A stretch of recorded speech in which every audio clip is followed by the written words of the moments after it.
If you have a Bible and you find it helpful, please turn in it to Luke, the 14th chapter. This is where we will spend our time. You know, hymns like that one, I mean, that's really hard to do. It really is. Trust and obey. I mean, it just sounds so simple, nice bouncy tune. Seems like such an easy thing, but it's not easy. It's not easy. And I don't think God expects us to think it's easy either, because it's not. We've been at a Pharisee's home at a banquet. And apparently from the text, it's hard to tell. This is one of those texts where you don't really know what's going on as far as where Jesus is going, but it appears that he's left the house, and because it says a large crowd is following him. And he's going to say one of the hardest things, in my opinion, that he says. You know, people read the Bible and they say, oh, that Apostle Paul, he is so harsh. Well, Apostle Paul is baby food compared to Jesus. He really is. Jesus says some harsh things. Let's take a look at this text and see what it would teach us today. I'm going to begin reading in verse 25.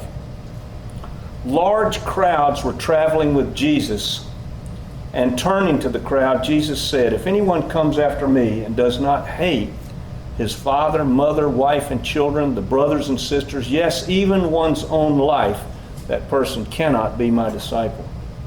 Anyone who doesn't carry their cross and follow me cannot be my disciple. Suppose one of you wants to build a tower. Will you not sit down and first estimate the cost to see if you've got enough money to complete the tower? For if one lays the foundation and is not able to finish it, then everyone who sees will ridicule, saying, 'This one began to build and was not able to finish.' Or suppose a king is to go to war against another king. Will the king not first sit down and consider whether or not with 10,000 men he's able to oppose the one who comes with 20,000? If he's not able, will he not send a delegation to ask for terms of peace? In the same way, any of you who does not give up everything cannot be my disciple." Now, we could really just close in prayer right there. I mean, there's no sense in me saying anything about this that's going to clean this up or make this easy. I think this is one of the hardest sayings Jesus offers us. But I would like for us to take a look at it today and see if we can come to some understanding of it that'll give us, who sit in here today, some reason to carry on. I mean, it's pretty hard. Without the Jewishness of the passage, I don't think anybody can understand it. I mean, it comes as a kind of a command that crosses over all the lines of understanding to us who are Gentiles in a way that we're just not going to capture. Jesus, and I'm going to get into that, so don't worry about that. I'm going to explain what it is that's going on here from a Jewish perspective. It's very important that we understand that. Jesus punctuates this whole thing in telling us what it costs to be a follower of him. And he just sort of leaves it there for us to wrestle with. And it's a wrestling match. I mean, all of us have lives. All of us have concerns. All of us have things that are important to us that we're thinking about every day, every week. And then this command comes. How do we fit all those pieces together in such a way that it makes good sense to us, such that we can live it? The disciple, one of the first things that I think this is very important for us, and this doesn't have anything necessarily to do with the Jewishness of it, but it might, is we get so focused on the short view of everything. We don't take the long view. I mean, one of the aspects of this church that's, maybe I'm the only one, but it's important to me, is that we are one that exhibits what I would call a disciple-making model. We're not fishing for converts here. And I don't think that's what the church is for. I remember a missionary once said to me in a crowd, and this was a little embarrassing, they said, "Rip, what's the church for?" And I just, hot sweat popped out of my face because I was supposed to know. And I just sort of stood there, and fortunately, thank the Lord, 10 seconds was too long, and they answered the question for me, which was, bring people to the Lord. And I didn't say anything. I just kind of nodded like that, and they kept on going. But as I thought about it, it's one of those moments where if you're in a crowd and you get called out, you do something or say something or agree to something that you might not otherwise agree to if you had a chance to think. And as I left that meeting, I thought to myself, that's not what the church is for. The church is where people who already believe gather. I mean, if you've got somebody who comes into the congregational setting and isn't a believer, and they hear whatever's going on in the church that day and they become a believer, that's awesome. But that's not what the church is for. That's what we're for as the church. But the gathering is not for that. It's for making disciples. That's exactly what Jesus said. Go out in Judea and Samaria and all of the rest of the earth and make disciples. That's a long process. That's once a person says yes to Jesus, that's the rest of their life.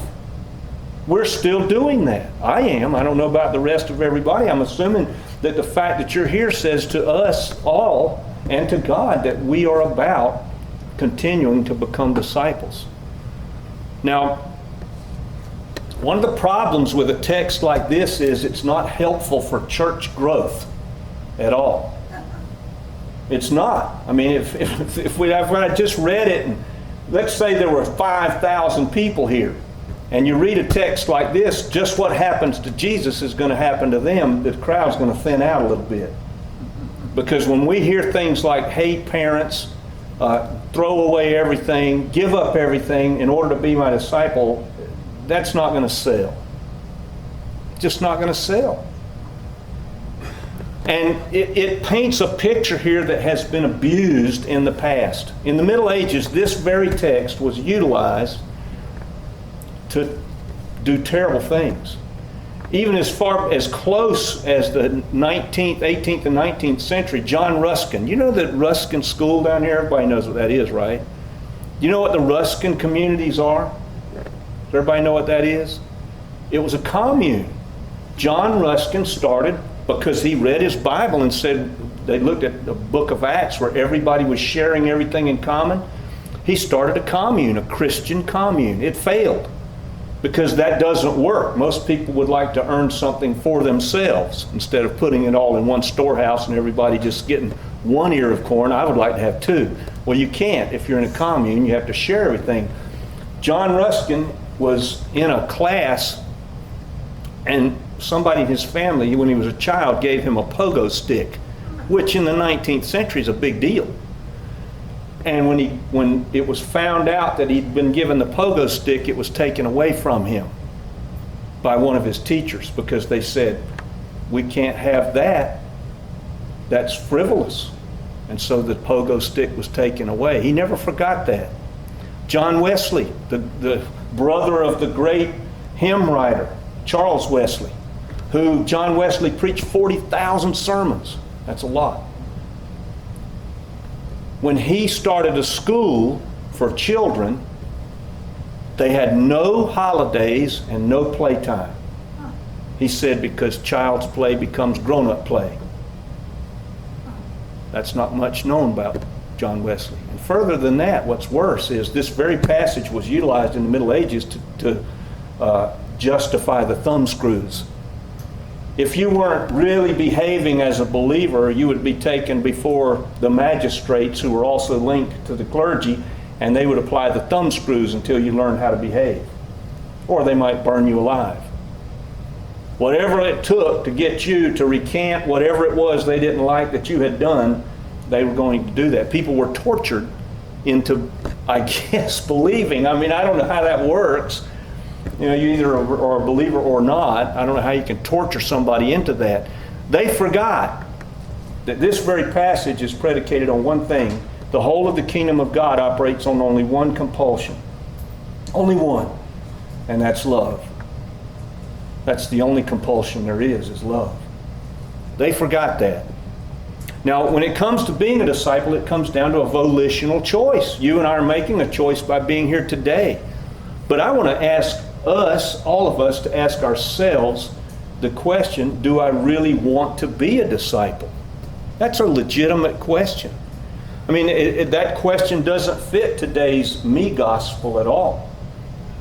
The me gospel is, How can I embellish what I've already got going on by becoming a Christian? Can I put on the Jesus jacket on a cold day and it warms me up a little bit, and then I can take it off when it warms up outside? That's the me gospel, but that's not anything to do with what Jesus is talking about here today. Jesus has been read in this text by people who don't believe, and they'll say, how can you follow somebody with such poor family values? I hate your father and mother, hate your brothers and sisters. I mean, what kind of family values are those? Well, you have to understand that this is a Jewish text first, and so it matters the Judaism that comes into this text as to what Jesus meant by it. Amy Carmichael captured some of this in her life, 55 years as a missionary to the Dalit in India. That's something of what Jesus is referring to regarding hating father and mother, brothers and sisters, in one's own life. It's different than what a person might interpret it to mean just on face value. It's different. I mean, she was ministering to Hindu children who were becoming temple prostitutes. They were forced into it. So she had a real mission in mind, and it didn't have anything to do with hating her own. There's something else going on here. See, you and I are called to the full gospel, not just a part of it. We're not just called to tell people Jesus loved them. We're also called to tell people the truth about what it is to be a follower of Jesus, that it's actually an engagement with something of us where we have to make a choice each day to get up and say, today I will live for Jesus. Today I'm going to treat my wife in a way that says I'm living for Jesus, which I fail to do a lot. We all do. But that's the goal. That's the goal. Sometimes these kinds of texts give us the impression that this is like a hard-edged decision in a moment and that everything becomes different, but that's not what he's talking about at all, because that's not what a disciple is. A disciple is somebody who, as Eugene Peterson said, makes a decision all the time to go in one direction with the long view. Long obedience in one direction. That's a disciple. And we get frustrated sometimes when we don't see immediate growth in ourselves. And I think, honestly, that's one of the reasons why the evangelical Protestant churches are emptying out. Because there's an expectation that says, if I come to church, I was talking with some friends of mine yesterday about this, and I don't get anything out of it. We hear that a lot. Yeah, well, okay, then it's not a game show. You know, the price is right. I didn't get the washing machine, so that's it for me. I'm out of here. It's not like that. It's what are we bringing to it, right?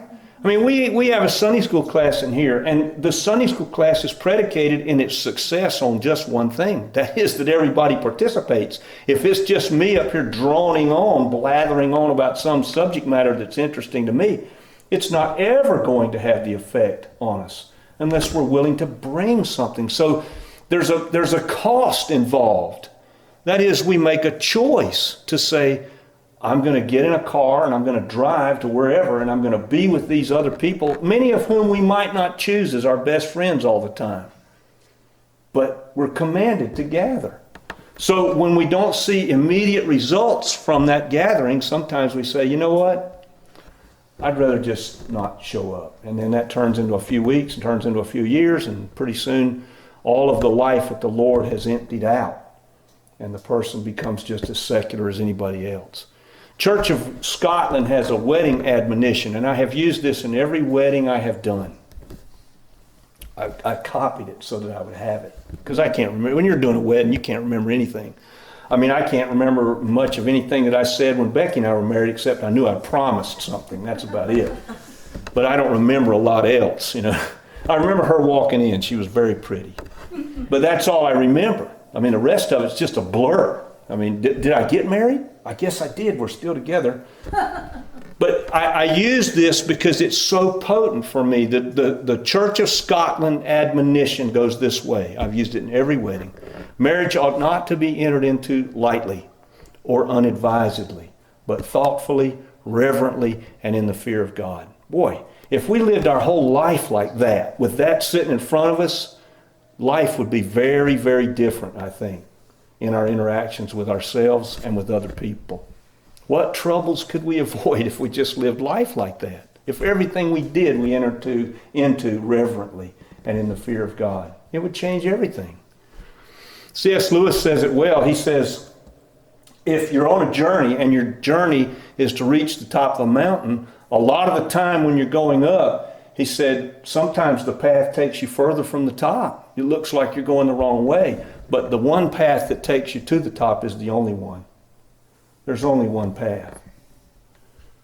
There's a guy and Jesus tells us here, he says, count the cost. He doesn't say, just become a Christian and everything's going to be great. Be my disciple and your life will be massively embellished, which it will.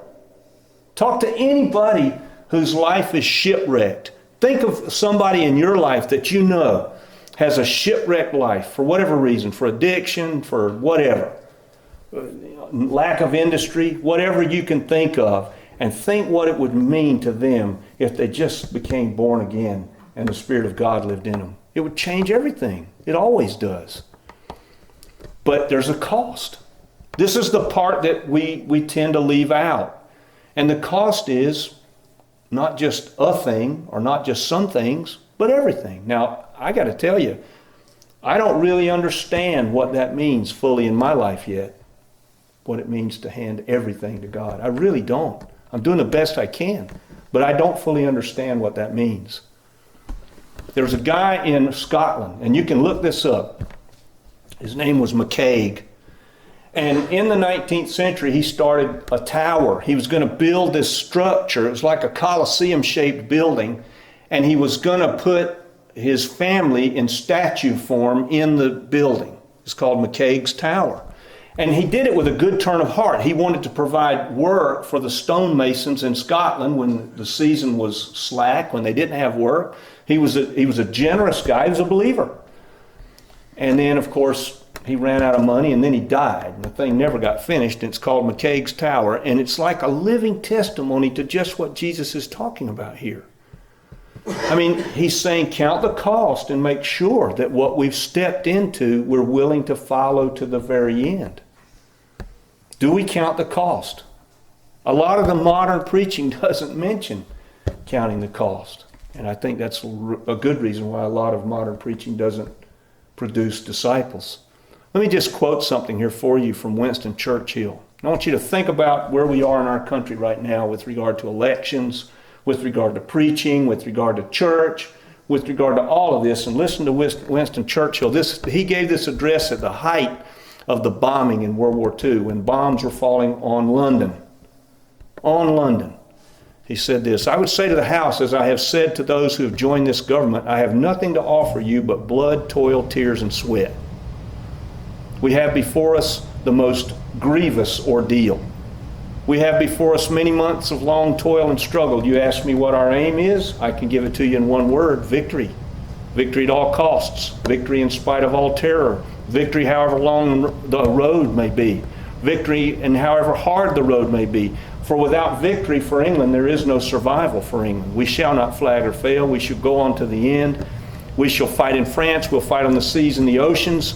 We'll fight with growing confidence and growing strength in the air. We'll defend our island, whatever the cost may be. We'll fight on the beaches. We'll fight on the landing grounds. We'll fight in the fields and the street, and we'll fight in the hills. We'll never surrender.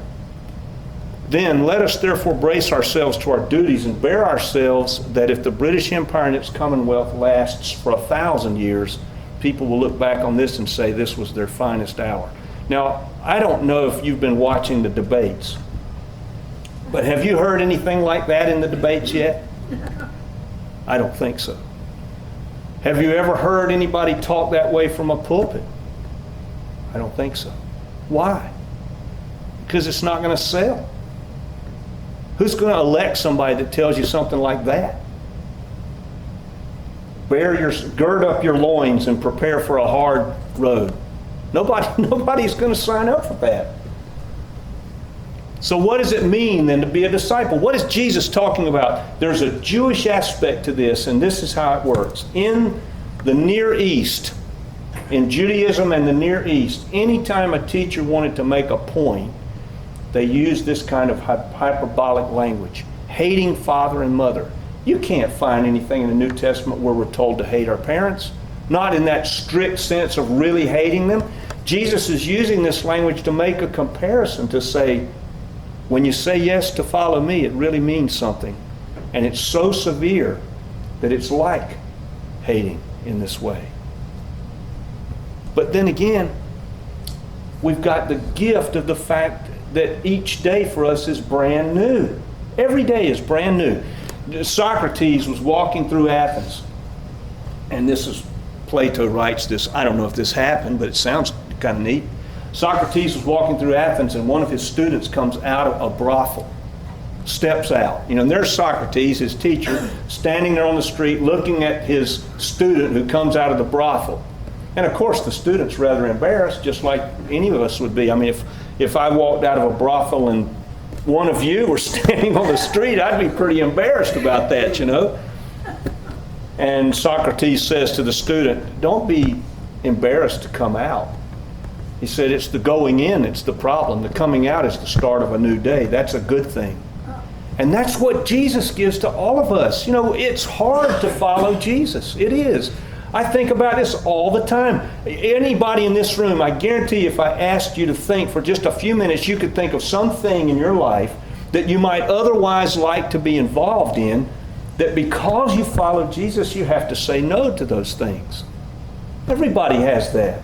The fact that you're sitting here.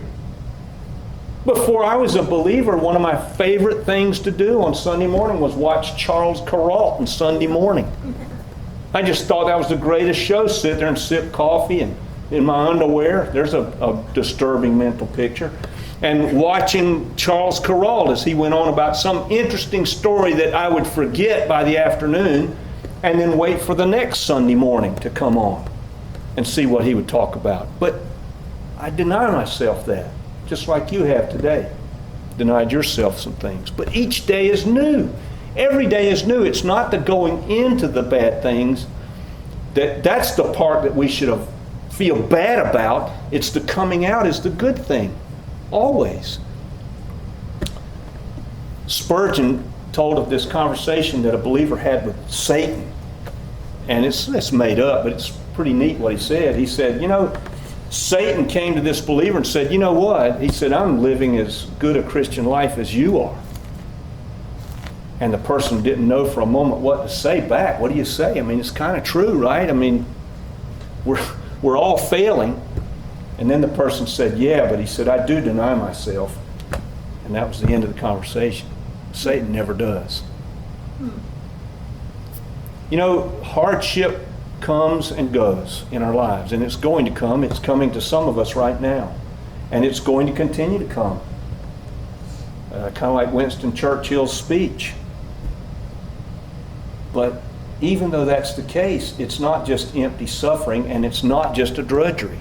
It's there because you and I are not really that good at volunteering for any of this. And sometimes God has to use something like that to draw us to a place where we'll say, Uncle, and we'll allow Him to be the boss of our life. And that takes sometimes being brought to a place where we're reduced to that point. Sometimes it has to be. How else is God going to mold us? I'm not going to sign up for it voluntarily most of the time. I don't know about you.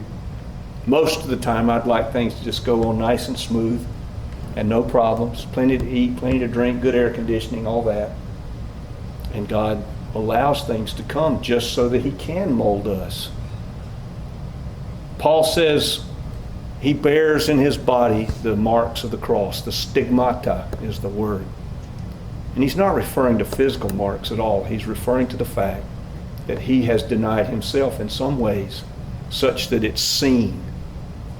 So I'll just ask us today in closing, is there something of ourselves that we can invest such that we carry a portion for God? I'll allow God to tell you what that is. How can we invest ourselves in that way? I don't know where everybody is, but if there's anything I've said, you've got a question for me, you want to pray with me, speak with me, I'll stay as long as it takes as we close.